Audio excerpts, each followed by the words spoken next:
Enkuadraketa. Hau da, nora apuntatu, nola atondu, nola antolatu argazkiko elementuak kuadro batean. Erreparatu argazki honi, beitu, karratua da. Eta nora begira daude, hor daude pertsonak, ez dakigu. Bigarren horretan, apurtxo bat hobeto dago plano horizontalagatik, baina nora begira daude, tupustean mozten da argazkia. Hirugarren horretan askoz hobeto, ikusten da, badagoela espazio bat. Hori da urrezko regea, eta hemen daukazue argazki originala. Bueno, zenbat aldiz esan diozu zeure buruari argazki bat ikustean, ondo dago, bai, hor gaude, baina ez dakit, ez nau konbentzitzen, ez zait gustatzen. Askotan, enkuadraketa edo enkuadrea, hau da nola demontre jartzen ditugun elementuak irudian. Izan ere enkuadraketak garrantzi itzela handia dauka. Argazkiaren azken emaitzan, ezta? Beitu nola hobetu daiteke. Hor daukazue beste selfie politago bat. Oso orekatuta dago orain irudia, ezta? Komposizio eskasa, baina komposizio egokia bere ondoan. Ze eskasan, komposizio eskas horretan agertzen dira bafleak, argiak, zabai bat ere esaten ez diguna, eta bestean neskak batez be. Izan ere, badaude, arau batzuk enkuadraketa egokia egiteko. Beitu irudi honi. Hemen daukazu ez, itxasoa, parapentea, odei hartza non mendi batzuk agertzen diren.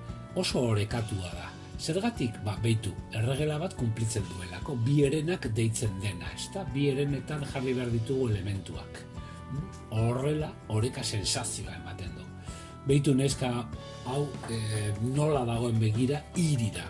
Eta ez bi heren horietan kokatuta dagoen. Oso orekatua, oso sosegatua da enkuadre hori.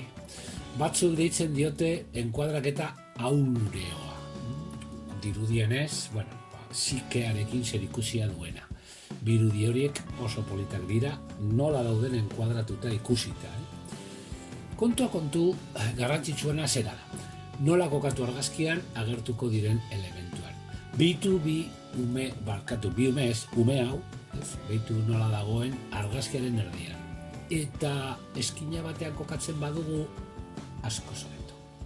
Beitu hemen. Beitu Guggenheimeko argazki honetan, pertsonak nora doazen. Zergatik dan egokia ara doazelako. Beraz, espazioa hemen utzi behar dut. Hemen berdin, beste argazki honetan berdin. Hor daukazue txalupatxu bat, eta txalupa eskerretarako bidea jotzen du edo behintzat, brankan dagoen neskatila ara begira dago. Beraz, espazioa hor utzi. Baina gerta daiteke interesgunea goi-goian egotea, hau da zeruan bertan. Beraz, non gogoa, han espazioa. Zerua da garrantzitsu, kasu honetan. Eta gerta daiteke alderantziz ere egin behar izatea. Eta hemen berriz, zerua ez da hain garrantzitsua. Garrantzitsuena lurra bera, edo beea, bekaldea da. Beitu, hemen berriz, erdian kokatu behar dugu irudiaren konposizioa, gainaldea eta bekaldea bereizteko.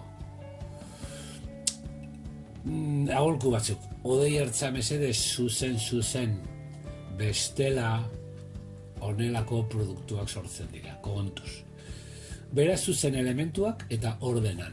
Beitu nola dauden mutil hauek eskumatara, ara begira, itxasora begira, itxasoa sakar dabil eta hori ikustera joan dira. Atera ezazu komposizio hori.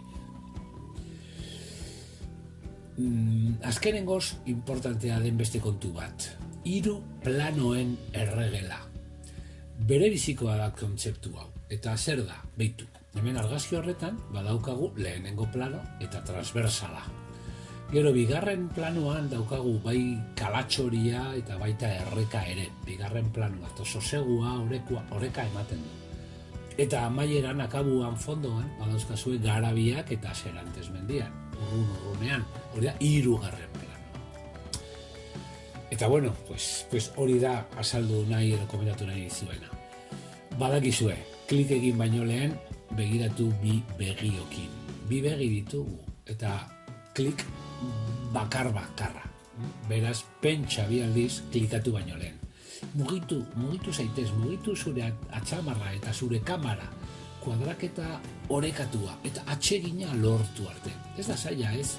Ulertzea eta sentsibilitatea fintzea da. Besterik ez.